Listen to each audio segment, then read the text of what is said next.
L'affaire du petit Grégory est l'une des énigmes criminelles les plus impénétrables de l'histoire judiciaire française, marquée par de multiples rebondissements.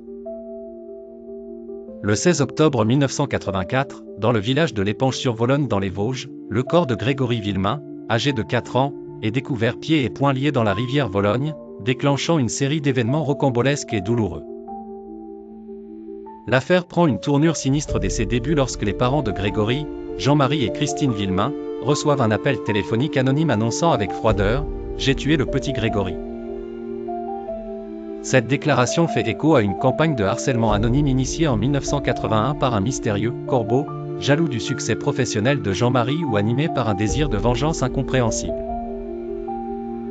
Rapidement, le cercle des suspects s'élargit, parmi lesquels Bernard Laroche, cousin de Jean-Marie, se trouve à l'avant-plan. Bien qu'accusé par sa belle-sœur adolescente, Muriel Boll, d'avoir été complice dans le meurtre, les accusations contre lui s'effondrent lorsqu'elle rétracte son témoignage. Libéré, Laroche devient la cible de la vengeance de Jean-Marie Villemain, qui le tue en mars 1985, convaincu de sa culpabilité.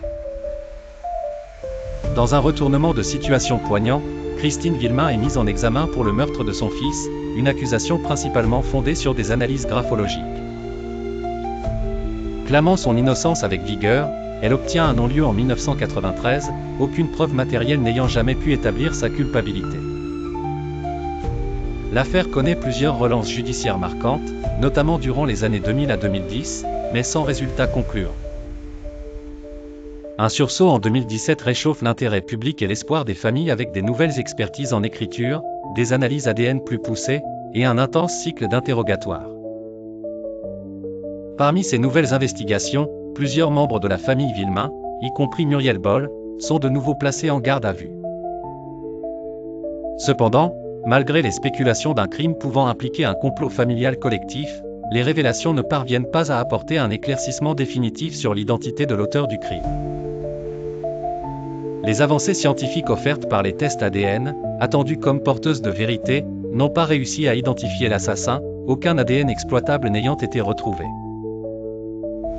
En 2024, le dossier reste irrésolu, le mystère du corbeau plane toujours, et l'identité précise du meurtrier de Grégory demeure un secret profondément enfoui dans les méandres du passé.